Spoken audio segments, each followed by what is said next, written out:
أستغفر الله العظيم لي ولوالدي ولأصحاب الحقوق الواجبة علي ولجميع المسلمين والمسلمات والمؤمنين والمؤمنات الأحياء منهم والأموات.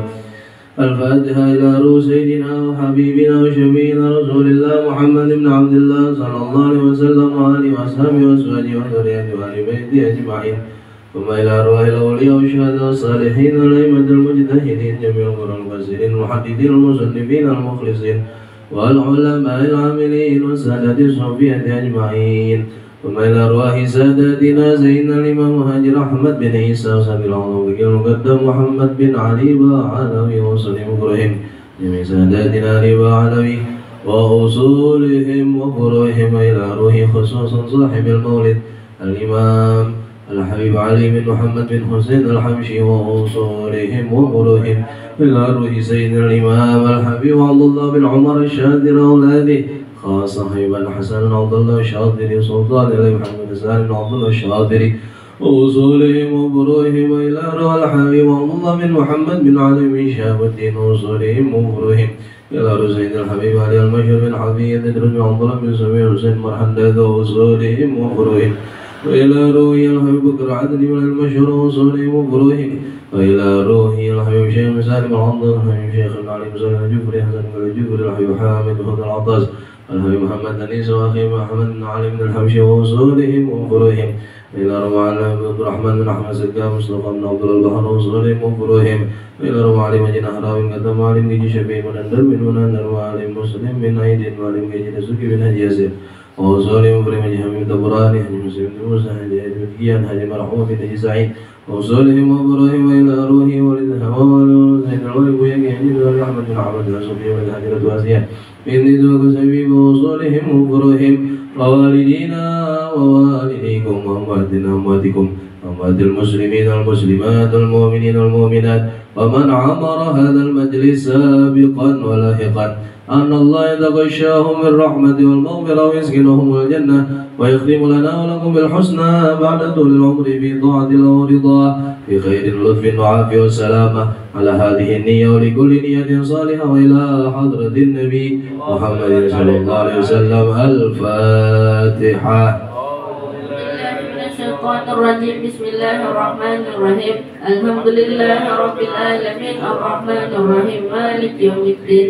إياك نعبد وإياك نستعين اهدنا الصراط المستقيم صراط الذين أنعمت عليهم غير المغضوب عليهم ولا الضالين آمين. يا ربي صل على محمد أشرف بدر بالكون أشراق يا ربي صل على محمد أشرف بدر في الكون أشراق يا ربي صل على محمد أكرم داع يدعو إلى الحق يا ربي صل على محمد أكرم داع يدعو إلى الحق يا ربي صل على محمد المصطفى الصادق المصدق يا ربي صل على محمد المصطفى الصادق المصدق يا ربي صل على محمد أحلى الورى منطقا وأصداق يا ربي صل على محمد أحلى الورى منطقا وأصداق يا ربي صل على محمد أفضل من بالتقى تحقق يا ربي صل على محمد أفضل من بالتقى تحقق يا ربي صل على محمد من بالسخاء والوفاء تخلق يا ربي صل على محمد من بالسخاء والوفاء تخلق يا ربي صل على محمد واجمع من الشمل ما تفرق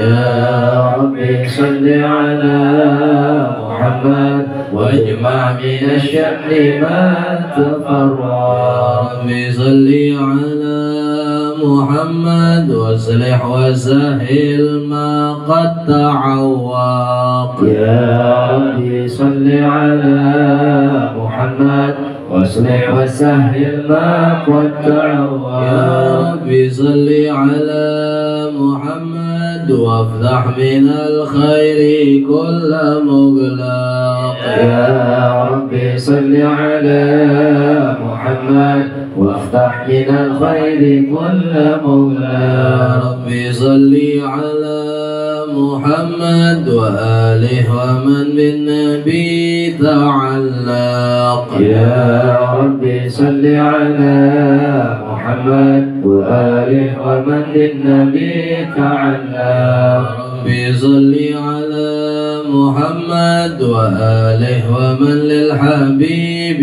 يعشق يا ربي صل على محمد وآله ومن للحبيب يخشى يا ربي صل على محمد ومن بحبل النبي توثق يا ربي صل على محمد ومن بحبل النبي توثق ربي صل على محمد يا ربي صل عليه وسلم يا ربي صل على محمد يا ربي صل عليه وسلم اللهم صل وسلم وبارك عليه وعلى آله اللهم صل وسلم وبارك عليه وعلى آله بسم الله الرحمن الرحيم الحمد لله القوي سلطانه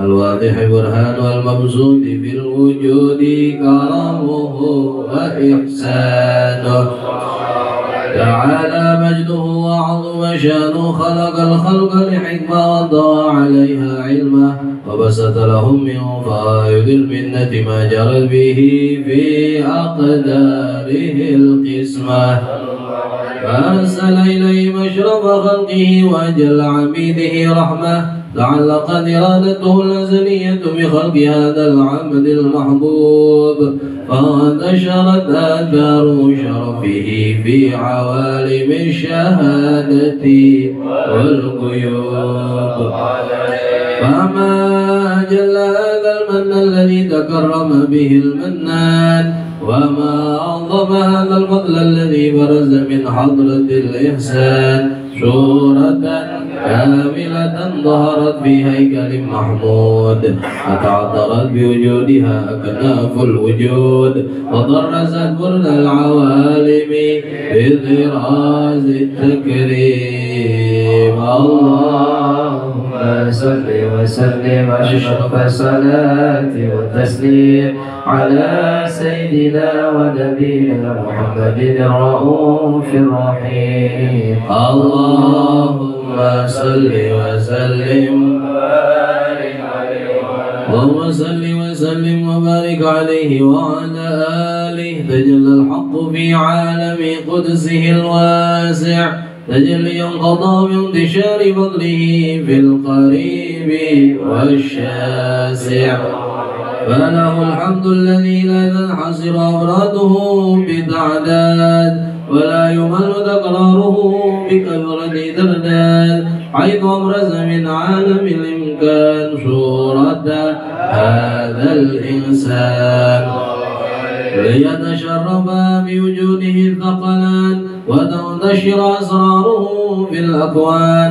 فما من سر اتصل به قلب منيب إلا من سوابق فضل الله على هذا الحبيب. يا قلبي سروره قد توالى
سبحان الذي أبرز من حضرة الامتنان ما يعجز عن وصفه اللسان ويحار في تعقل معاني الجنان انتشر منه في عالم البطون والظهور ما ملأ الوجود الخلق نور فتبارك الله من إله كريم بشرتنا آياته في الذكر الحكيم ببشارة لقد جاءكم رسول من أنفسكم عزيز عليه ما عنتم حريص عليكم بالمؤمنين رؤوف رحيم فمن فاجأته هذه البشارى وتلقاها بقلب سليم فقد هدي إلى صراط مستقيم اللهم صل وسلم أشرف الصلاة والتسليم على سيدنا ونبينا محمد الرؤوف الرحيم اللهم صل وسلم وبارك عليه وعلى آله وأشهد أن لا إله إلا الله وحده لا شريك له شهادة تعرف بها اللسان عما تضمنه الجنان من التصديق بها والإذعان تثبت بها في الصدور من الإيمان قواعده وتلوه على أهل اليقين من سر ذلك الإذعان والتصديق شواهده وأشهد أن سيدنا محمدا العبد الصادق في قوله وفعله والمبلغ عن الله ما أمره بتبليغه لخلقه من قرضه ونبله عبد أرسله الله للعالمين بشيرا ونذيرا فبلغ الرسالة وأدى الأمانة وهدى الله به من الأمة بشرا كثيرا فكان في ظلمة الجهل للمستبشرين سراجا وقمرا منيرا فما أعظم من منة تكرم الله بها على البشر وما أوسعها من نعمة انتشر سرها في البحر والبر اللهم صل وسلم بأجل الصلوات وأجمعها وأزكى التحيات وأوسعها على هذا العبد الذي وفى بحق العبودية وبرز بها بخلعة الكمال وقام بحق الربوبية في مواطن الخدمة لله وأقبل عليه غاية الإقبال صلاة يتصل بها روح المصلي عليه به وينبسط بقلبه نور سر تعلقه به وحبه ويكتب بها بعناية الله في حزبه وعلى آله وصحبه الذين ارتقوا صهوة المجد بقربه وتفيهوا ظلال الشرف الأصلي بوده وحبه وعبر الأكوان بنشر ذكراه النسيم اللهم صل وسلم أشرف الصلاة والتسليم على سيدنا ونبينا محمد الرؤوف الرحيم اللهم صل وسلم وبارك عليه وعلى آله اللهم صل وسلم وبارك عليه وعلى آله أما بعد فلما تولى الله بعلم القديم بظهور أسرة تفسير البشر الكريم بالتقديم والتكريم نفذت القدرة الباهرة بالنعمة الواسعة والمنة الغامرة فأقرب التصوير في عالم مطلق الكبير عن جمال مشهود بالعين آية الكمال المطلق وحسن التام والزين فتلوت ذلك الجمال الميمون يتلى بالكريمة والبطون فما من ظلم تم إلا وتمت عليكم الله النعمة والقمر تام الذي لقى في البروج ليتذروا في الجهد وموضع خروج وقد الأقدار لذلك وغضت وأخر من سر هذا النور ما ظهرت وخصصت به من خصصت فكان مدورا بالأسراب الباهرة والهرم زريبة الطاهرة حتى بر بعالم زهرته بصرا لا كالبصر ونورا غير الدروب وبهر قادر من الذل بهذا الهروب بهرقل بهذا القرطاس مولد النجاء بذلك النور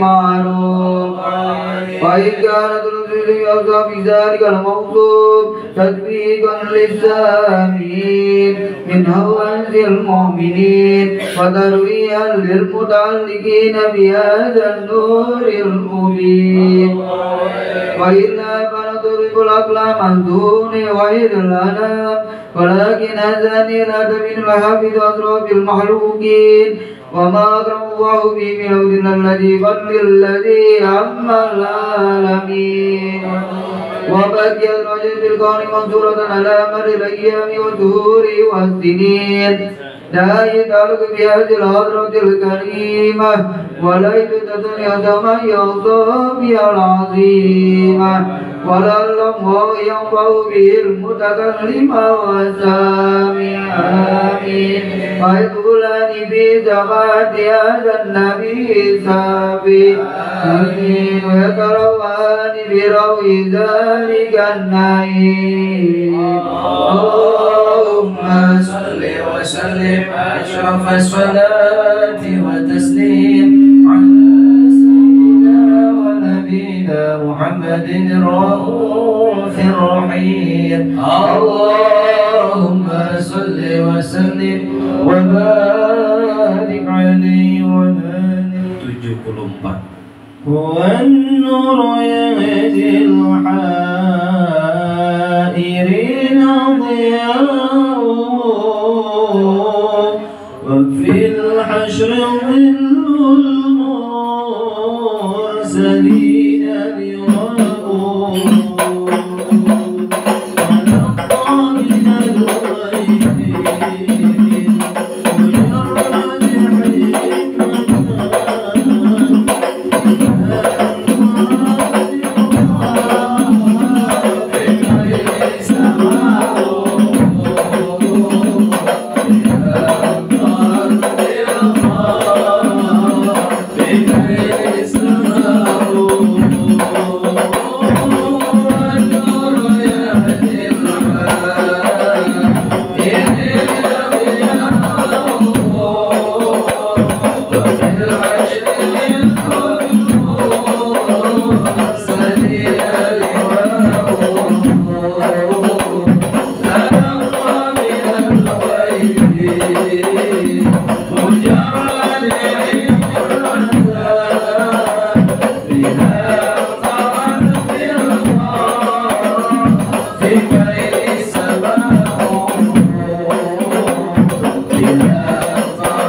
Oh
وسلم وبارك عليه وعلى آله.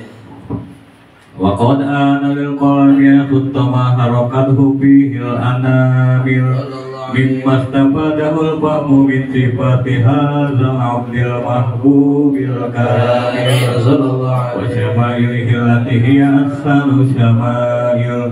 وهنا نحن ما بلغ إلينا في شأن هذا الحبيب من أخبار وآثار لأن نشرب بكتابة الملم والقرطاس وتلهث في هدائقه الأسماع والأبصار صلى الله عليه. وقد بلغنا بالأحاديث المشهورة أن أول شيء خلقه الله هو النور المودع في هذه الصورة. فنور هذا الحبيب أول مخلوق برز في العالم ومنه تبرأ الوجود خلقا بعد خلق فيما حدث وما تقدم صلى الله عليه. وقد أخرج عبد الرزاق بسنده عن جابر بن عبد الله الأنصاري رضي الله عنهما قال قلت يا رسول الله أمي أخبرني عن أول شيء خلقه الله قبل الأشياء. قال يا جابر إن الله خلق قبل الأشياء نور نبيك محمد صلى الله عليه وسلم من نوره. وقد ورد من حديث أبي هريرة رضي الله عنه أنه قال قال رسول الله صلى الله عليه وسلم كنت أول النبيين في الخلق وآخرهم في البعث صلى الله عليه. وقد كانت روايات بأنه أول خلق وجودا وأشرفهم مولودا.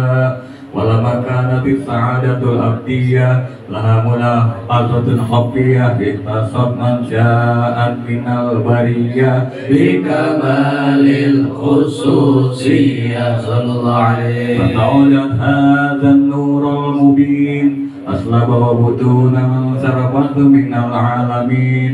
فتنقل هذا النور من صلب آدم ونوح وإبراهيم حتى وصلت يد العلم القديم إلا من خصصته بتكريم أبيه الكريم عبد الله بن عبد المطلب بالقدر العظيم صلى الله عليه. وأمه التي هي بمخاوف آمنة السيدة الكريمة آمنة فتلقاه صلب عبد الله فألقاه إلى بطنها فدمته أحشاؤها بمولد الله محافظة على حق هذه الدرة وصونها صلى الله عليه. حملت برعاية الله كما ورد عنها حملا خفيفا لا تجد له ثقلا ولا تشكو منه ألما ولا عللا صلى الله عليه. حتى مر شهر بعد شهر من حملي وقرب وقت ورودي إلى عالم سادة لتنبرط على أهل هذا العالم فيضات فضلي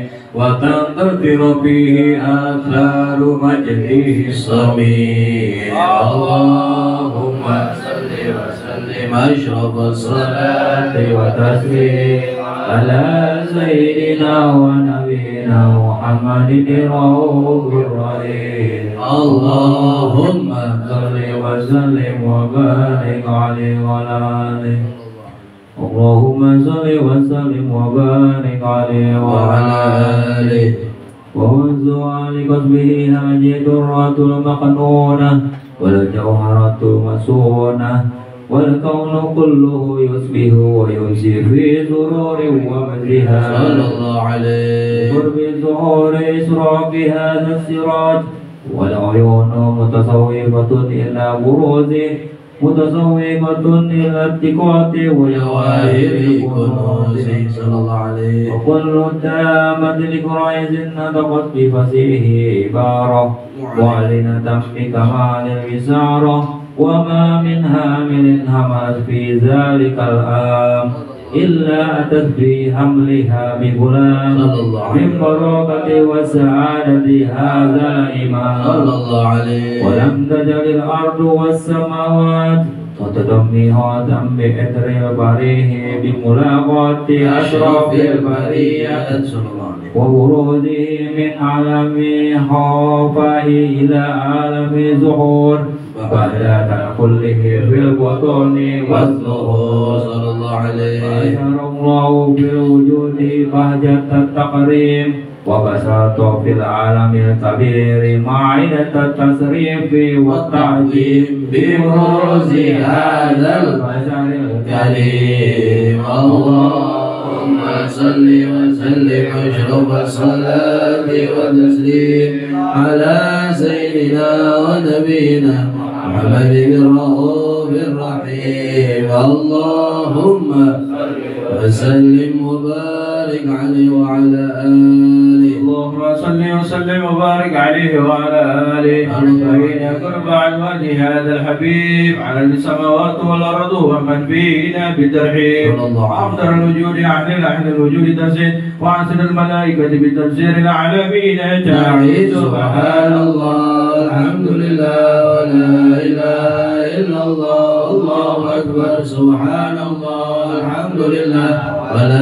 إله إلا الله والله أكبر سبحان الله الحمد لله ولا إله إلا الله والله أكبر بدر للكشف الدين هذا المصدر يبرز نور كاملا في عالم الظهور نور أكبر كل نور صلى عليه على من أتم الله عليه النعمة من خواص الأمة فيحضر علا ولعمة تعليسا لجلد المشهور ومشاركة لها في هذا السباق الممدود صلى الله عليه وسلم شهدة مريم وشهدة عاسية وما هما من غير من كشف الله له من أشرف بالقسمة الوافية فتعلق الذين تبى الله على وجوده هذا المولود فانفلق سبه الكمال من النور عن عمود وورد الحامد المحمود مدعنا لله بتعظيمه والسجود صلى الله على محمد صلى الله عليه وسلم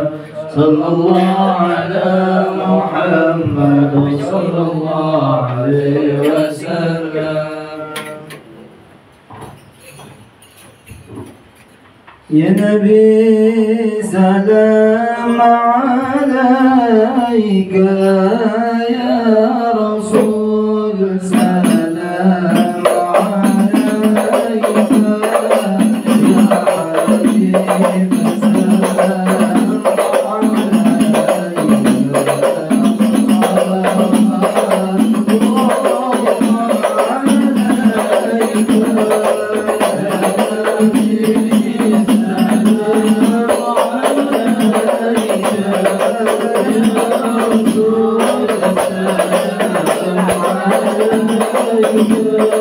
يا حبيب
يا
اللهم صل وسلم وبارك عليه وعلى آله. وحين برز صلى الله عليه وسلم من بطن أمه برزا رافعا طرفه إلى السماء مؤميا بذلك رفع إلى أن له شرفا على مجده والسماء. وكان وقت مولد سيد الكونين من الشهور شهر الربيع الأول ومن الأيام يوم الاثنين وموضع ولادته وقبره بالحرمين. وقد ورد أنه صلى الله عليه وسلم ولد مخفولا مقطوع السرة تولد ذلك لشرف عند الله عين القدرة ومع بروده إلى هذا العالم ظهر من العجائب ما يدل على أنه أشرف المخلوقين وأفضل الحبائب. وقد ورد عن عبد الرحمن بن عوف عن أم شفاء رضي الله عنهما قالت لما ولدت آمنة رضي الله عنها رسول الله صلى الله عليه وسلم وقال يدل فاستحل فسمعت قائلا يقول رحمك الله أو رحمك ربك صلى الله عليه قالت الشفاء فأضاء له ما بين المشرق والمغرب حتى نظرت إلى بعض كسور الروح قال ثم لبسته وأنجأته فلم أنشب أن غشيتني ظلمة ورعب وقشعريرة عن يميني فسمعت قائلا يقول أين ذهبت به قال إلى المغرب صلى الله عليه فأسفل ذلك عني ثم عاودني رعب وظلمة وقشعريرة عن يساري فسمعت قائلا يقول أين ذهبت به قال إلى المشرق صلى الله عليه قالت فلم يزل الحديث مني على بالي حتى ابتعثه الله وكنت من أول الناس إسلاما وكم ترجمت السنة من أعظم المعجزات وظاهر الآيات البينات بما يقضي بعظيم شرف عند مولاه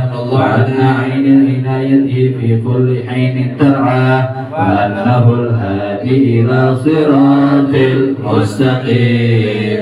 اللهم صل وسلم أشرف الصلاة وتسليم على سيدنا ونبينا محمد الرؤوف الرحيم. اللهم صل وسلم وبارك عليه وعلى آله. اللهم صل وسلم وبارك عليه وعلى آله. ثم إنه صلى الله عليه وسلم ولقد اتصل الأخير قبل الأخير قبل الدعاء.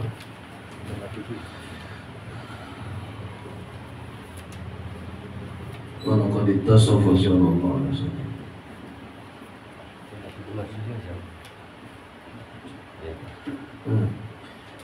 ولقد اتصف صلى الله عليه وسلم من محاسن الأخلاق بما يليق عن كتابته بطون الأوراق صلى الله عليه. كان صلى الله عليه وسلم أحسن الناس خلقا وخلقا صلى الله عليه وهم إلى مكارم الأخلاق سبقا صلى الله عليه.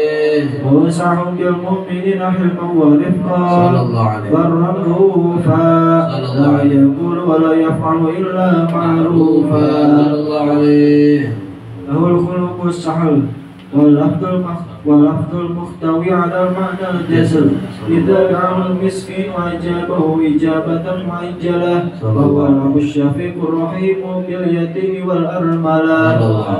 وله مع سهولة أخلاقه الهيبة القوية التي ترتعد منها فرائس الأقوياء من البرية.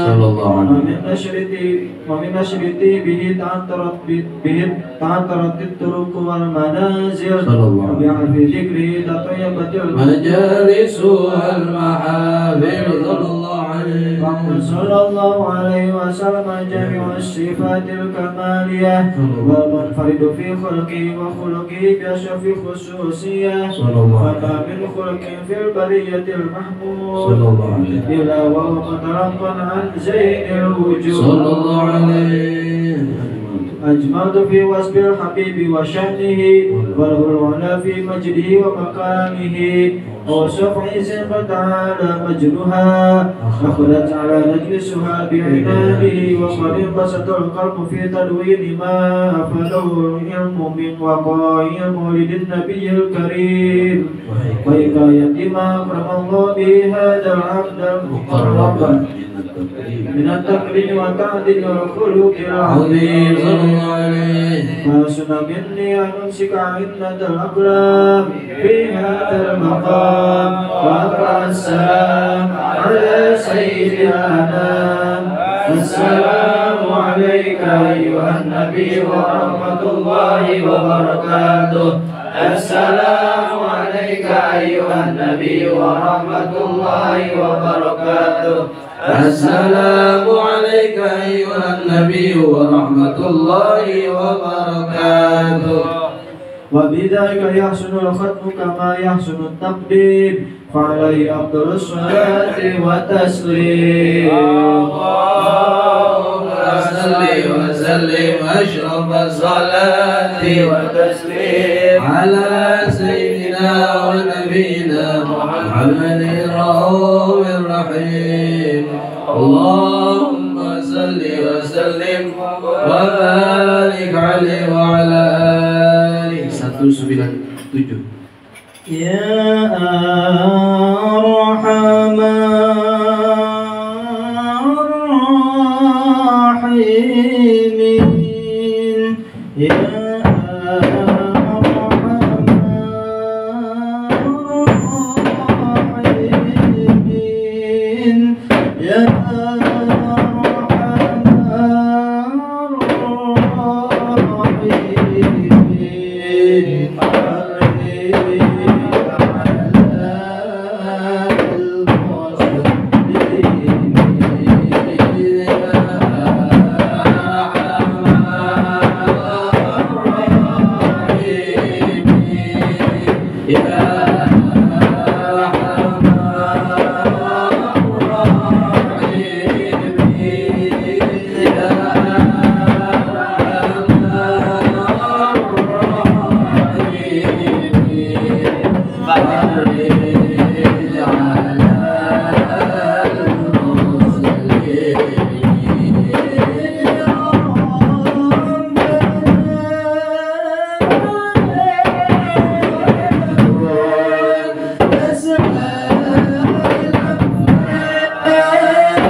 الحمد لله رب العالمين. اللهم صل وسلم على سيدنا محمد في الأولين، اللهم صل وسلم على سيدنا محمد في الآخرين، اللهم صل وسلم على سيدنا محمد في كل وقت وحين. اللهم صل وسلم على سيدنا محمد في الملأ الأعلى إلى يوم الدين. اللهم صل وسلم على سيدنا محمد وعلى آله وصحبه أجمعين. ولما نظم الفكر من درار الأوصاف المحمدية عقودا، توجهت إلى الله متوسلا بسيدي وحبيبي محمد صلى الله عليه وسلم يجعل سعي فيه مشكورا وفعلي فيه محمودا، ويكتب عملي بالأعمال المقبولة وتوجهي بالتوجهات الخالصة والصلات الموصولة. اللهم يا من إليه تتوجه الآمال فتعود ظافرة، وعلى باب عزته تحط الرحال فتغشاها منه الفيوضات الغامرة. نتوجه إليك بأشرف الوسائل لديك سيد المرسلين عبدك الصادق الأمين سيدنا محمد الذي عمت رسالته العالمين. تصلي وتسلم على تلك الذات الكاملة مستودعي أمانتك وحفيد سرك وحامل راية دعوتك الشاملة على بالأكبر المحبوب لك والمخصص بالشرف الأفخر في كل موطن من مواطن القرب ومظهر. قاسم إمدادك في عبادك وساكك وسير شانك لأهل ودادك سيد الكونين وأشرف الثقلين العبد المحبوب الخالص المخصوص منك بأجل الخصائص. اللهم صل وسلم عليه وعلى آله وأصحابه ولحضرة اقترابه من أحبابه. اللهم إنا نقدم إليك جاه هذا النبي الكريم ونتوسل إليك بشرف مقامه العظيم أن تلاحظنا في حركاتنا وسكناتنا بعين عنايتك، أن تحفظنا من جميع طولنا وتقلباتنا بجميل رعايتك وحصين وقايتك، أن تبلغنا بشرف القرب إليك وإلى هذا الحبيب غاية آمالنا، وتتقبل منا ما تحركنا فيه من نياتنا وأعمالنا، وتجعلنا في حضرة هذا الحبيب من الحاضرين وفي طرائق اتباعه من السالكين ولحقك وحقه من المؤدين ولعهدك من الحافظين. اللهم إنا لنا أطمع برحمتك الخاصة فلا تحرمنا، وظنونا جميلة وسيلة إليك فلا تخيبنا. آمنا بك برسولك وما جاء به من الدين، وتوجهنا به إليك مستشفعين أن تقابل المذنب منا بالغفران والمسيء بالإحسان والسائل بما سأل والمؤمل بما أمل، وأن تجعلنا ممن نصر هذا الحبيب ووازره ووالاه وظاهره، ومن بركته وشر وجهته أولادنا ووالدينا وأهل خطرنا ووالدينا وجميع المسلمين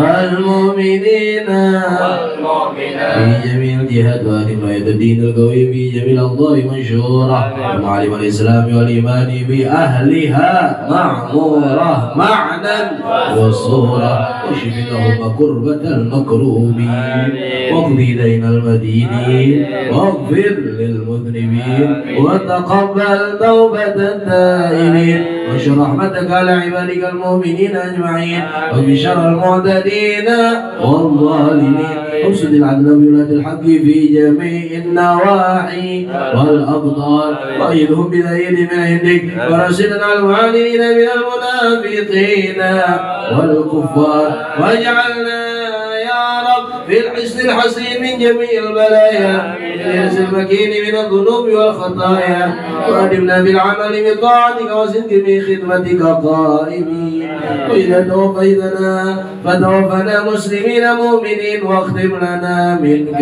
بخير أجمعين وصلي وسلم على هذا الحبيب المحبوب الأجسام والأرواح والقلوب وعلى آله وصحبه ومن إليه منسوب وآخر دعوانا أن الحمد لله رب العالمين. إن الله وملائكته يصلون على النبي يا أيها الذين آمنوا صلوا عليه وسلموا اللهم صل وسلم عليه صلى الله عليه وسلم. دعواهم بها سبحانك اللهم وتحيتهم بها سلام وآخر دعوانا الحمد لله رب العالمين. الصلاة والسلام عليك يا سيد المرسلين الصلاة والسلام عليك يا خاتم النبيين الصلاة والسلام عليك يا من أرسلك الله رحمة للعالمين ورضي الله تعالى عن أصحاب رسول الله أجمعين. آمين آمين. الفاتحة. آمين الرحمن مالك يوم الدين إياك نعبد وإياك نستعين اهدنا الصراط المستقيم صراط الذين أنعمت عليهم غير المغضوب عليهم ولا الضالين آمين. الفاتحة بنية الشفاء من كل سقم والدواء من كل داء شفاء آجلا غير آجل في خير ولطف وعافية وسلام بشفاء شيخنا الكرام رب روحنا الحبيب عبد الرحمن بن شيخ عطاس أن الله يطيل عمره ويشفي مرضاه ويكرمه ويطيل عمره في طاعتك الطاعة العبادة في خير لطف وعافية وسلام وصلاح العاقبة إلى حضرة النبي. الفاتحة. بسم الله الرحمن الرحيم الحمد لله الرحمن الرحيم إياك نعبد وإياك نستعين اهدنا الصراط المستقيم صراط الذين أنعمت عليهم غير المغضوب عليهم ولا الضالين آمين. بسم الله والحمد لله والصلاة والسلام على سيدنا رسول الله سيدنا محمد ابن عبد الله وعلى آله وصحبه ومن اهتدى بهديه ومن استنى بسنته إلى يوم لقاء ربه. أما بعد.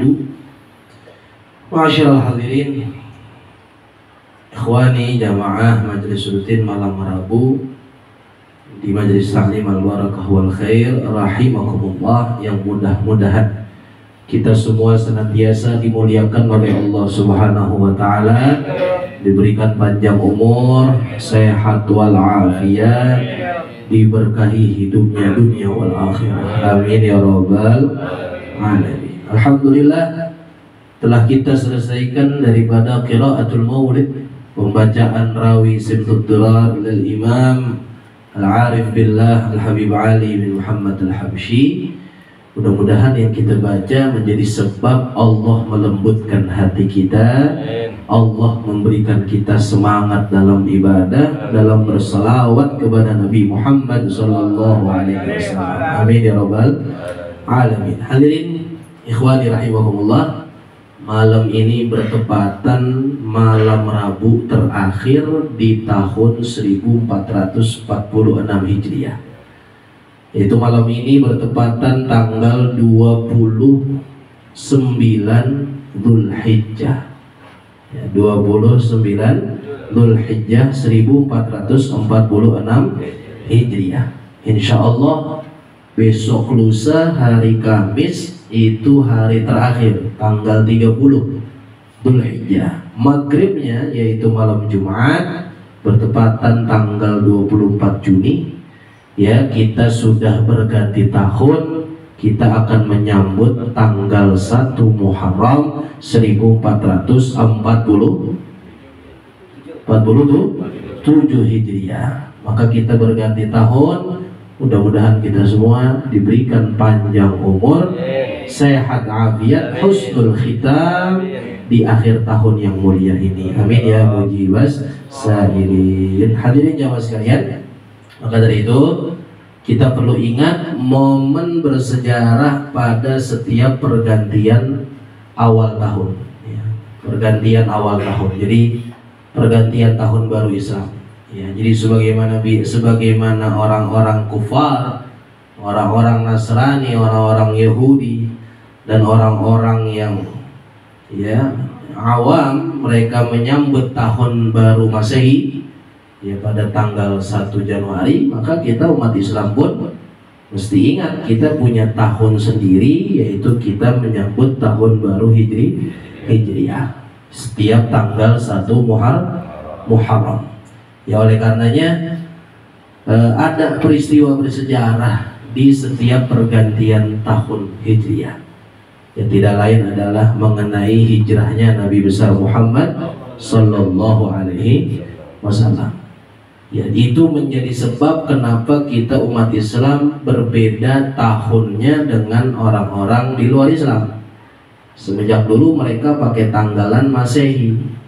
Tanggal Masehi, tanggal tahun pertamanya terhitung dari kelahirannya Nabi Isa alaihissalam. Yang menurut saudara-saudara kita umat Kristiani, umat Nasrani, kelahiran Yesus alaihissalam. Yesus itu maksudnya adalah Nabi Isa bin Maryam, putranya Siti Maryam. Nah, ya, kita sebagai umat Islam tahun hijriahnya terhitung dari kapan? Maka terhitung dari hijrahnya Nabi Muhammad Sallallahu Alaihi Wasallam. Padahal di zaman Rasulullah nih, ayo bagus HP baik. Ya, padahal di zamannya Nabi SAW belum ada tahun. Jadi hanya ada hari, tanggal, bulan. Hari Senin sampai Ahad, tanggal 1 sampai 30 bulan. Bulan Muharram sampai bulan Dzul Hijjah. Adapun tahun belum ada dulu, di zaman Nabi belum ada. Ya, di zaman Nabi belum ada, di zaman Abu Bakar belum ada. Di zaman khalifah yang kedua, Amirul Mukminin Umar bin Khattab, baru ditetapkan penetapan tahun Islam dengan tahun Hijriah. Ya, maka di zaman Nabi itu menetapkan tahun dengan peristiwa yang terjadi pada saat itu. Seperti kelahiran Nabi SAW disebut sebagai Amul Fil, tahun gajah. Apa Bagas? Tahun gajah. Ya, gajah gede apa kecil? Gede. Kayak siapa gedenya? Oh, kayak Bagas. Kecil Bagas semua. Iya. Bagas aja udah ya. Ada bom kalah dia ya. Jadi jamaah sekalian, Amul Fil, tahun gajah. Ya, 50 hari sebelum Rasulullah lahir terjadi penyerangan oleh pasukan gajah yang dipimpin Raja siapa? Abraha. Ingin menghancurkan Ka'bah, tapi mereka dibalas oleh Allah dengan dikirim pasukan ababil tarmihim bihijaratin min sijil faja'alahum ka'asbin ma'kul. Faja'alahum ka'asbin ma'kul. Maka disebut tahun lahirnya Nabi Amul Fil, tahun gajah. Kemudian tahun Isra Mi'rajnya Nabi SAW, ada yang mengatakan 3 tahun sebelum hijrah, ada yang mengatakan seperti di dalam kitab Asy-Syifa fi Huquqil Mustafa, begitu dalam kitab Al-Anwarul Muhammadiyah, 1 tahun sebelum hijrah ke Madinah. Tahun apa namanya? Amul Huzni, tahun kesedihan, tahun duka cita. Kenapa? Karena Nabi sebelum Isra Mi'raj, Nabi sedang berduka. Nabi sedang berkabung karena beliau ditinggal wafat 2 orang yang sangat mencintai dan dicintainya, yaitu yang pertama istri beliau Siti Khadijah Al-Kubra. 3 hari setelah Khadijah wafat, nyusul paman beliau Abu Thalib alaihi salam. Bisa dibayangin tuh kalau kita punya keluarga wafat di bulan yang sama, hanya kacak berapa hari. Umpama bapaknya hari Senin, emaknya hari Rabu, kira-kira sedihnya bakal gitu? Kira-kira sedih banget apa sedih aja? Ditinggal wafat satu orang aja udah sedih banget. Ditambah ada yang nyusul lagi. Ya ditambah ada yang nyusul lagi.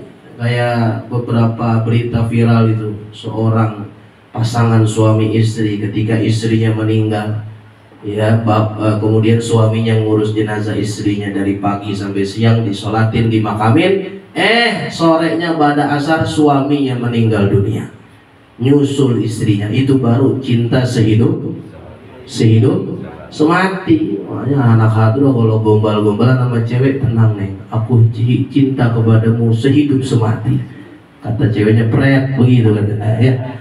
Maka dari itu zaman sekarang banyak, maka disebutnya amul husni, tahun kesedihan. Ya, kita sedang berduka cita, maka itu disebut amul husni. Akhirnya dipakai itu tradisi itu, ini tradisi orang Arab. Sebelum Nabi lahir udah ada penanggalan tahun dengan peristiwa yang terjadi, dengan momen-momen kejadian yang viral saat itu, bahasa sekarang tuh viral saat itu. Ya, maka sampai sekarang orang-orang dulu, khususnya di Betawi itu biasanya pakai tradisi itu. Kalau ditanya, Pak Haji dulu lahirnya tahun apa?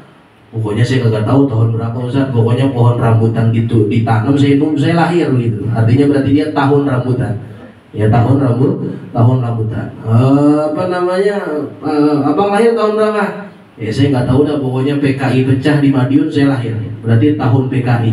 Ya lahirnya di tahun PKI. Begitu jadi contohnya tuh dikaitkan dengan peristiwa-peristiwa yang terjadi. Dikaitkan dengan peristiwa yang terjadi. Maka dari itu di zaman Nabi nggak ada tahun Hijriah. Adanya di zaman Sayyidina Umar bin Khattab radhiyallahu an atas saran daripada Ali bin Abi Thalib. Kata Ali bin Abi Thalib, ya Amirul Mukminin, ya bagaimana penetapan tahun Islam? Kita mulai dari hijrahnya Nabi Muhammad sallallahu alaihi wasallam. Yaitu terhitung Nabi keluar dari Mekah ya pada tanggal 1 Rabiul Awal tahun ke-13 kenabian, wakila tahun ke-14 kenabian. Akhirnya kata Amirul Mukminin, baik kita tetapkan tahun pertama untuk umat Islam yaitu dengan tahun hijrah. Ya tahun satunya adalah hijrahnya Nabi Muhammad SAW. Berarti sekarang sudah berjalan 1446 Hijriah. Ditambah dengan usia Nabi 53 tahun, berarti kalau lahirnya Nabi, ya kalau dihitung sama lahirnya Nabi ini 1446 ditambah 53 tahun jadinya berapa? 1446 ditambah 53. 46 ditambah 53. Agak mudah juga. Bagas punya duit 46.000. Dikasih duit sama Fahmi 53.000. Jadi berapa? 99. Berarti 1499 hijrah. Itu kalau dihitung dari lahirnya Nabi. Dihitung dari lahirnya Nabi Sallallahu Alaihi Wasallam. Maka dari itu Nabi itu hijrah saat usia beliau 53 tahun. Ya 53 tahun. Secara singkat Ustaz berikan gambaran besar tentang hijrah. Nabi mulai keluar dari rumahnya tanggal 27 Safar. Sumpama tadi Kamis tuh, umpama tadi hari Kamis ya, umpama.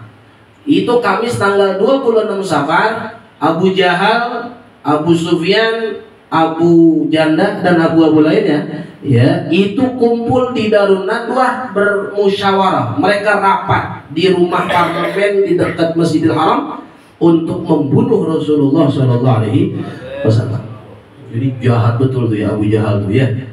Jadi kata Abu Jahal, kita kumpul habis siang, habis zuhur di rumah Darun Nadwah, rumah kakek Nabi yang kesekian yang bernama Qusay. Kalau sekarang itu jadi rumah parlemen atau jadi MPR, jadi DPRD ya kalau zaman sekarang. Kalau dulu namanya Darun Nadwah. Kumpul 16 petinggi Quraisy dan tambah 1 orang yang datang dari Najd. Jadi udah pengen kumpul begini nih Bang Ali, ya Bang Ruli, lagi kumpul begini, pengen mulai rapat, datang orang tua, duduk diri di depan pintu. Kata Abu Jahal, "Man anta, siapa kamu?" "Ana syekhun min Najd." Saya ini orang tua sesepuh dari Najd. Najd ini kalau sekarang adalah ibu kota Riyadh, ibu kota Saudi Arabia. Itu cikal bakal kampungnya Wahaboy. Ya, cikal bakal kampungnya Wahaboy, Najd. Ya, jadi Wahaboy itu datangnya dari Najd. Ya, tahu Wahaboy ya, nggak usah disebutin, nggak usah dijelasin ya. Itu datang dari situ. Nah dia bilang, saya mau ikut nimbrung rapat wahai Abu Jahal. Saya sudah tahu kalau kamu itu punya rencana mau membunuh Muhammad. 1000% saya dukung. Akhirnya nih orang ikut. Ternyata kata Syekh Safiyur Rahman Al-Mubarakfuri itu adalah iblis yang menjelma menjadi manusia. Makanya kalau di rapat paripurna tuh ya, di rapat gedung tuh yang di Senayan tuh, kalau ada yang ingin melegalkan LGBT, melegalkan miras, melegalkan judi online, berarti itu ada iblisnya tuh yang menjelma sebagai manusia. Naudzubillah min dzalik. Itu saya ngomong di komplek begitu langsung dipelototin sama orang kali. Waduh, Ustaz ekstrim juga nih. Saya membuka ekstrim, hati es krim begitu saudara. Ya. Buka ekstrim hati es krim. Cuma ngomong begitu orang pada takut. Nah kita juga ngomong kalau ada orang pengen ngehalalin LGBT, terong makan terong, jeruk makan jeruk, kan begitu. Iya kagak? Batang diganti jadi lubang sumur diganti jadi batang. Apa namanya itu? LGBT. Iya kan, itu hasil produknya itu namanya. Itu salah satu korbannya lu cinta luna kan begitu. Ya, maka mau dihalalin tuh yang jelas-jelas haram. Ya namanya iblis itu. Ya programnya iblis. Naudzubillah min dzalik. Akhirnya kata Abu Jahal, bagaimana kalau Muhammad kita bunuh di luar Mekah? Kata si iblis tuh yang jelma manusia, jangan Abu Jahal. Bahaya. Nanti keluarga Muhammad, Bani Hashim, Bani Abdul Muttalib bakal nyerang kalian. Dan Abu Lahab pun gak bakal diem. Abu Lahab saat itu kagak hadir dia. Ya lagi meriang dia kalau nggak salah begitu ya. Ya Abu Lahab nggak hadir. Cuma Abu Jahal, Abu Sufyan dan beberapa petinggi Quraisy, 16 orang. Kemudian yang kedua, bagaimana Abu Jahal, kata ada salah satu ininya, ya pejabatnya, bagaimana kalau kita kerangkeng besi Muhammad, kita masukin ke penjara besi, jangan kasih makan, jangan kasih minum, biar mati kelaparan. Kata si iblis lagi nih, emang iblis baik juga dia. Iya kata iblis, jangan Abu Jahal, bahaya, apalagi di Mekah nanti banyak itu daripada pengikut-pengikut Muhammad. Lihat mereka nggak bakal diem, pasti mereka akan nyerang kalian. Akhirnya ya kehabisan akal ini, jadi rapatnya dari habis zuhur gitu sampai pengen asar gitu, sampai nggak makan siang dia, sampai alhamdulillah kagak ada yang tidur katanya. Ya kalau pejabat kita kali banyak yang tidur ya begitu ya. Nah, begitu. Jadi ya kalah tuh pejabat kita sama Abu Jahal CS tuh ya. Semangat banget pengen bunuh Nabi Muhammad. Akhirnya kata Abu Jahal, ya sudah saya tetapkan begini aja. Ini ide yang kalian nggak terpikirkan. Apa Abu Jahal? Bagaimana kalau entar malam kita kepung rumah Muhammad, dan setiap dari kalian nih, kalian kan sukunya masing-masing. Ada yang Bani Adi, ada yang Bani Abdi Syams, ada yang Bani Naufal, ada yang Bani banyak dari suku-suku yang ada. Kalian kirim anak muda, preman bayaran, anak buah Hercules, begitu kira-kira.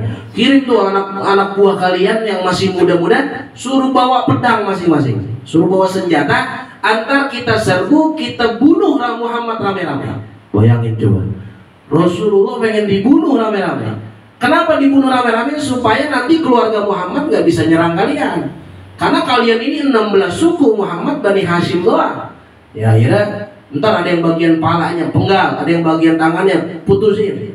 Jadi kejamnya Abu Jahal tuh punya target begitu, punya rencana begitu. Akhirnya kata si iblis tadi, deal, oke, gaspol Abu Jahal gitu. Akhirnya ditekan itu kontrak, entar malam kita kumpul jam 12 malam di depan rumah Muhammad. Malaikat Jibril tahu itu rapat di Darun Nadwah, buru-buru malaikat Jibril datang ke rumah Rasulullah. Ya Muhammad, qad ata amrullah. Wahai Muhammad, sudah datang perintah Allah untuk hijrah. Malam ini juga kamu harus keluar dari Makkah. Kalau tidak, kamu bakalan dibunuh rame-rame sama Abu Jahal. Na'udzubillah min. Akhirnya siang-siang mendekat asar, Rasulullah ke rumah Abu Bakar. Kemudian Abu Bakar buka pintu, izinkan Abu Bakar, saya mau masuk. Abu Bakar belum jadi mertua Nabi karena nikahnya nanti sama Aisyah itu setelah hijrah ke Madinah. Akhirnya dibuka itu pintu. Abu Bakar langsung berkaca-kaca melihat Rasulullah. Ada apa ya Rasulullah? Kemudian kata Rasulullah, wahai Abu Bakar, perintah Allah sudah datang. Malam ini juga kita harus keluar dari Mekah, kita harus ke Madinah. Ya, terus siapa yang menemani engkau ya Rasulullah? Ya, izinkan untuk aku menemani engkau ya Rasulullah demi ayah dan ibuku, kata Rasulullah. Naam, ya, engkau yang menemani saya. Akhirnya Abu Bakar senang, semangat, pengen nemenin Rasulullah hijrah. Padahal Abu Bakar ini bukan orang miskin. Abu Bakar As-Siddiq ini punya banyak toko di Masjidil Haram, punya banyak bisnis, punya banyak usaha. Bahkan beliau adalah petinggi di Mekah juga, disegani oleh orang. Rumahnya banyak, kemudian usahanya banyak, tapi dengan senang hati pengen nemenin Rasulullah hijrah dari Mekah ke Madinah. Akhirnya Abu Bakar ikut Rasulullah ke rumahnya. Ya, dalam riwayat lain Abu Bakar nungguin di rumahnya sendiri, nanti malam baru janjian ketemuan. Tapi kebanyakan riwayat mengatakan Abu Bakar ikut ke rumah Rasulullah sampai malam Jumat. Kemudian di rumah Nabi ada Ali bin Abi Thalib karramallahu wajhah wa radhiyallahu anhu. Kemudian kata Rasulullah, ya Ali, malam ini aku dan Abu Bakar akan berangkat ke Madinah, kamu tungguin rumah saya. Dan kata Rasulullah dalam kitab Rahikul Mahtum, kata Syekh Safiur Rahman, ya Ali, nam ala firashi, tidur di ranjang saya. Walbas ar-rida al-hadrami al-akhdar, itu selimut warna hijau dari Hadramut kamu pakai.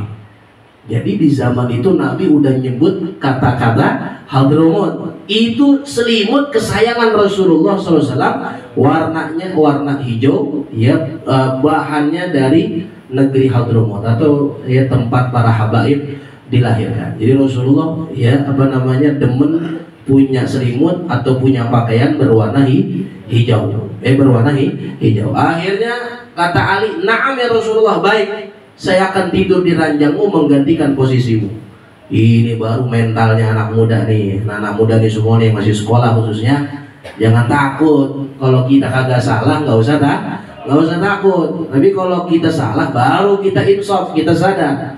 Ya, kalau kita kagak salah ya nggak usah takut. Kalau kita dalam kebenaran ya harus berani. Insya Allah. Ya, jadi jamaah sekalian rahimahullah, itu mental pemuda yang harus ditumbuhkan. Seperti Sayyidina Ali bin Abi Thalib, dia tahu pengen dibunuh, dia siap sukarela menggantikan posisi Rasulullah Sallallahu Alaihi, tidur di ranjangnya, tidur di kasurnya. Coba kalau Ali bin Abi Thalib modelan kayak Dani sama Fahri, coba bayangin. Ya, bayangin coba, nih Ali bin Abi Thalib Dani nih, cuma jauh banget potongannya ya. Kata Rasulullah, ya Dani, begitu. Tidur di atas ranjang saya, gantikan posisi saya. Apa kata dia? Abu Bakar aja ya Rasulullah. Abu Bakar udah tua, udah bawa tanah kan begitu. Saya masih muda, belum kawin ya Rasulullah, masih narik begitu katanya. Masya Allah, ya nggak bisa kita mentalnya jauh dengan para sahabat. Makanya minimal kita nggak bisa kayak mereka berjuang, berjihad, ya taruhannya nyawa. Minimal kita bahagiain hati Nabi Muhammad SAW dengan kumpul setiap malam Rabu kita ngaji. Insya Allah. Kata Habib Hasan bin Abdullah Syatiri, abang dari Habib Salim, maksud juga Habib Salim mengatakan tidak ada hal yang menggembirakan hati Nabi Muhammad setelah ibadah yang wajib melainkan kita duduk di majelis ilmu. Ya, kita duduk begini girangin hati Rasulullah SAW. Walaupun banyak godaannya. Minggu kemarin hujan rada awet. Ya, kebuli matang ini anak hadro kagak ada yang datang. Ya, maka dari itu sekarang udah adem ayam kagak hujan, speakernya mati. Ya, ada aja memang setan begitu tuh, bikin kita malas ngaji atau bikin kita gagal fokus untuk duduk di majelis ilmu. Maka ya pesan para guru-guru, ya sir wala taqif, mansara ala darbi wasat. Terus berjalan, jangan pernah berhenti. Jadi kita jalan ya. Artinya apa jamaah sekalian rahimakumullah? Akhirnya Rasulullah keluar. Nah, kemudian sebelum keluar kata Rasulullah, ya Ali, besok pagi kamu bangun, itu barang-barang titipan yang ada di lemari. Kalau orang dulu bilang gerobokan, ya baru lihat pengitannya. Gerobokan itu zaman dulu lemari. Itu barang titipan si anu, keluarga si anu. Nanti kamu balikin ke rumahnya masing-masing.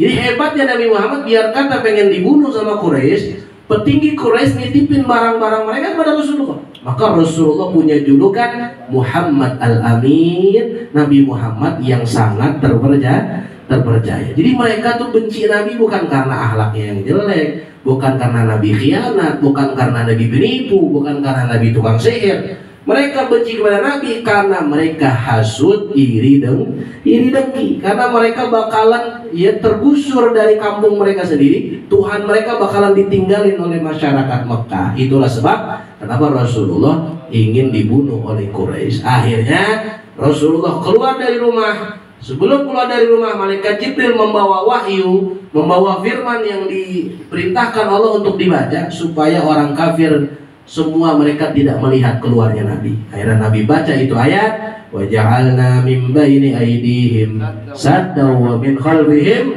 saddan fa aghshaynahum fahum la yubsirun. Nabi keluar pintu sama Abu Bakar, itu semua orang kafir yang ngepung rumah Nabi, kagak ada yang ngelihat satupun. Kagak ada yang ngelihat. Bahkan kata Jibril, ya Rasulullah, ya uhtut turab ala ra'sihim ala ru'usihim, ambil tanah berdebu, taburin ke kepala mereka. Jadi bukan disemprot ke muka, bukan. Ya kalau kita sih modelnya ambil batu semprot aja ke mukanya begitu. Ya mumpung agak lihat dia. Tapi enggak, ini ditaburin, mereka jatuh pingsan. Semuanya tuh kurang lebih ada 100 orang yang ngepung rumah Nabi, semuanya tertidur. Ya sallallahu alaihi. Nah buktinya mana? Buktinya keesokan hari ada yang saat itu ngelihat orang Mekah, dia bukan bagian dari Abu Jahal. Kemudian dia samperin itu yang pada tidur, bangun lu, turu aja gitu. Ya bangun, jangan tidur aja. Lah, kenapa kalian pada tidur di depan rumah Muhammad? Muhammad semalam sama Abu Bakar sudah keluar, kalian nggak ngeliat? Demi Allah kami nggak ngeliat. Ya demi Lata wal Uzza kami nggak ngeliat. Keluar dengan santainya, bahkan kepala kalian ditaburin tanah sama Muhammad. Marah mereka dan mereka masuk ngecek, ternyata yang di kasur adalah Ali bin Abi Thalib radhiyallahu anhu. Jadi Rasulullah pada malam itu selamat dari kepungan orang-orang Quraisy. Amalannya apa? Amalannya satu, membaca wa ja'alna min baini aydihim saddan wa min khalfihim saddan fa aghshaynahum fahum la yubsirun. Maka besok yang sekolah, terus yang kerja, terus yang mau dagang atau mau ke jalan raya, besok pakai motor, jangan pakai helm, copot itu spion, ganti knalpot brong. Kalau begitu nggak usah bawa SNK, nggak usah bawa KTP, jalan ke jalan raya. Wa ja'alna min baini aydihim saddan wa min khalfihim saddan fa aghshaynahum fahum la yubsirun. Ada polisi, bagaimana kira-kira? Ada polisi, bagaimana kira-kira? Kata polisi, loh kok bapak melihat saya? Gua apa liasin tong, begitu kata dia. Jadi jamaah sekalian rahimahullah, beda ya. Hadirin jamaah sekalian, itu adalah selamatnya Nabi dari kepungan Quraisy malam Jumat. Kemudian dari rumah Nabi copot sendal sama Abu Bakar. Wahai Abu Bakar, copot sendal, karena kalau kita pakai sendal jejak kaki kita bakal kelihatan. Akhirnya jalan dari Mekah ke Gua Thur kurang lebih 5 km. Dari Mekah ke Gua Thurnya naiknya lebih lagi. Saya waktu hajian cuma naik ke Gua Hiro itu pun 3 jam. Gua Hiro 3 jam, Gua Thur bisa 6 jam naik. Jadi luar biasa jauh. Dan gunung di Mekah nggak kayak gunung di kita, adem. Cuman di Mekah nih atau di Arab panas, gunung batu dia. Rasulullah naik ke Gua Thur, kemudian Allah kirimkan bantuan hewan berupa sarang laba-laba dan berupa burung merpati. 2 hewan inilah yang menyelamatkan Rasulullah SAW, menutup pintu gua supaya nggak kelihatan dari luar. Kemudian di Gua Thur 3 malam, malam Jumat, malam Sabtu, malam Minggu, sampai tanggal 29 Safar, malam Senin tanggal 1 Rabiul Awal, Rasulullah mulai berangkat dari Gua Thur menuju ke Madinah selama 8 hari. Dari tanggal 1 Rabiul Awal sampai ke Madinah, yaitu ke desa namanya Quba, tanggal 8 Rabiul Awal. Senin, Selasa, Rabu, Kamis, Jumat, Sabtu, Minggu, Senin, tanggal 8 Rabiul Awal. Kemudian atas permintaan masyarakat Madinah, Rasulullah membangun masjid yang diberi nama Masjid Quba. Kemudian kata Nabi, siapa orang yang sholat di Quba 2 rakaat, maka pahalanya sama seperti pahala umroh. Quba ke Masjid Nabawi itu 5 kiloan. Kemudian dari Masjid Quba 4 hari, Senin, Selasa, Rabu, Kamis, dari tanggal 8 Rabiul Awal sampai tanggal 11 Rabiul Awal. Jadi bangun masjid cuma 4 hari. Cuma nggak kayak kita dicor, kasih keramik, enggak. Cuman pakai pelepah korma, batang kurma, dan sejadahnya itu dengan daun kurma. Akhirnya jadi itu masjid dipakai untuk sholat 5 waktu, kemudian hari esoknya hari Jumat, jadi Senin, Selasa, Rabu, Kamis 8 sampai 11 Rabiul Awal. Kemudian hari Jumatnya tanggal 12 Rabiul Awal, Rasulullah berangkat dari Kuba menuju ke satu lembah. Di situ banyak tinggal keluarga Bani Salim bin Auf namanya. Kemudian di situ di lembah itu, ya, karena ada perintah Allah untuk mendirikan sholat Jumat, maka di lembah tadi atau di bukit tadi atau di tanah kosong tadi Rasulullah melaksanakan sholat Jumat yang pertama di dalam Islam. Rasulullah jadi khatib, yang imamnya kalau nggak salah Ubay bin Ka'ab atau yang lainnya. Ya, jadi di Kuba bangun masjid, kemudian hari Jumatnya sholat Jumat di satu tanah kosong itu yang sampai sekarang menjadi Masjid Jumat namanya. Kemudian setelah sholat Jumat Rasulullah berangkat lagi, nggak jauh dari situ Rasulullah ke tempat namanya Kampung Yathrib yang sekarang disebut Madinah, yang sekarang adalah komplek Masjid Nabawi, masjidnya Rasulullah SAW.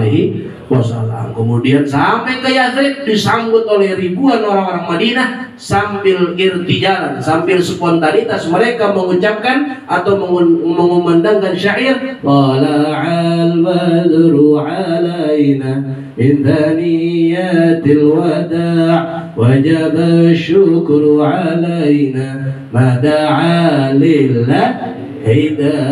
Ini buat nyambut Nabi Muhammad, bukan buat yang lainnya. Jadi kalau salawat ini nih salawat paling sakral ini, karena nyambut Rasulullah dari Mekah ke Madinah. Jadi nggak boleh buat di gereja lah, di pura, nggak boleh, itu nggak sesuai tempatnya. Jadi ini adalah cerita singkat mengenai hijrah Nabi Muhammad SAW. Jadi total Nabi berjalan dari Mekah ke Madinah menaiki unta kurang lebih 12 hari. Sampai di Madinah hari Senin di Kuba, kemudian selanjutnya tanggal 12 Rabiul Awal hari Jumat Nabi mendirikan Masjid Nabawi, ya, sampai ke lingkungan Masjid Nabawi. Wallahu a'lam bishawab. Mudah-mudahan ada manfaatnya. Nanti malam Jumat kita kumpul di kampung masing-masing, di masjid masing-masing. Ntar pada isyanya ada yang ke Citayam, ke Al-Bushra, ada yang ke mana dah? At-Ta'un, Habib Bikri, ya, masing-masing terserah ada mau kemana. Ya, kalau mau bareng kita ke Citayam. Kalau yang biasa tugas Pak Hari dan anak-anak Khadroh itu biasanya ke At-Ta'un Puncak, ya, sama Habib Bikri. Kalau kita ke Citayam Habib Alwi, maka kita ambil barokah malam pergantian tahun. Mudah-mudahan kita semua panjang umur, sehat walafiat, yang sakit Allah sembuhin, yang kurang sehat Allah berikan sehat afiat, yang sempit rezekinya Allah luasin rezekinya, dan keluarga kita semuanya tanpa terkecuali yang sudah wafat Allah ampuni segala dosa-dosanya. Al-Fatihah. Bismillahirrahmanirrahim. Ar-Rahmanir-Rahim. Maliki yaumiddin. Iyyaka na'budu wa iyyaka nasta'in. Ihdinas siratal mustaqim. Shiratal ladzina an'amta 'alaihim ghairil maghdubi 'alaihim waladdallin. Amin. Rabbana taqabbal minna innaka antas samiul 'alim. Tub 'alaina innaka antat tawwabur rahim. Rabbi zidna ilma warzuqna fahma. Walhamdulillahi rabbil alamin. Subhanakallahumma bihamdik asyhadu an la ilaha illa anta astaghfiruka wa atubu ilaik. Malam Rebo depan berarti pengajian bulan qasidahnya sholli wa sallim ya salam sampai akhir tuh, ya. Ayo, ya. Terus qasidah penutupnya apa? Biar latihan. Apa namanya qasidahnya? Ayo lari. Ngomong gua ini ya. Apa? Pikir qasidahnya. Udah terserah, ya. Tadi ininya tadi obrolin, ya. Pokoknya qasidah setelah mabadu sholli wa sallim ya salam, ya. Subhanakallahumma bihamdik asyhadu an la ilaha illa anta astaghfiruka wa atubu ilaik. Qabul.